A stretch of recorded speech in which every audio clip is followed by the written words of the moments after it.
Philippine National Police dumipensa matapos matikitan sa EDSA busway ang isang convoy nito na re-responde umano sa isang emergency. PNP, nais din makausap ang SAIC hinggil sa proseso ng panguhuli nito.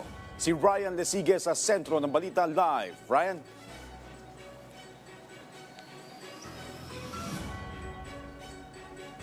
Ryan? Alright, papalikan natin ang ulat niya ni Ryan Lesigues. Sa ibang balita, magpapatupad ang Department of Transportation ng mga pagbabago sa EDSA busway para mas maging mabilis at komportable ang biyahe dito. Kaugnay niyan, may sagot din si Transportation Secretary Vince Dizon hinggil sa panukalang i-extend ang operasyon ng MRT at LRT. Si Bernard Ferrer sa sentro ng balita. Ipatutupad ng ilan sa mga agarang pagbabago sa EDSA busway upang maging mas komportable ang mga commuter.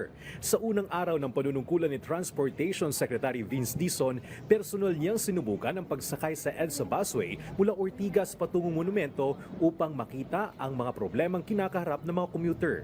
Napansin niya ang kawalan ng malinaw na mga wayfinder sa busway at MRT3 stations, sira-sirang timer sa bus stops, hindi ba ginhawang railing sa hintuan at mga sirang elevator. Iminungkahi rin niya ang mas mahigpit na sistema ng dispatching sa Parañaque Integrated Terminal Exchange o PITX at monumento stations upang matiyak na umaalis ang mga bus sa tamang oras. Ipinaliwanag ng kalihim na upang maiwasan ang pagsisiksikan ng mga pasahero ng busway at MRT3, kailangan magtayo ng hiwalay na concourse para sa busway passengers. Ayon kay Secretary Dizon, gagayahin ng DOTR ang disenyo ng model busway stations na donasyon ng isang mall para sa iba pang EDSA busway stations.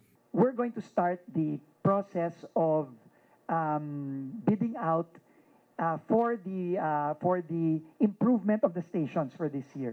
No, so there's budget allocated, and we will use the model station of SM North EDSA and SM Mega Mall. We will replicate those in all the other 21 stations. Dagdag pa ng kalihim, ang operasyon at maintenance ng EDSA busway ay isa sa ilalim sa privatization bilang bahagi ng pangmatagalang plano para sa busway system. Ang feasibility study nito ay matatapos sa loob ng ilang buwan at inaasang may award bago matapos ang 2026. Samantala, bukas sa Secretary Dizon sa pagpapalawig ng operating hours ng MRT at LRT para sa kapakanan ng mga commuter.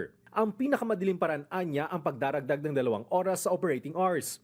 Aminado ang kalihim na malaking hamon ang maintenance ng MRT at LRT, ngunit iginiit niya na dapat unahin ang kapakanan ng mga pasahero. Bernard Ferrer para sa Pambansang TV sa Bagong Pilipinas.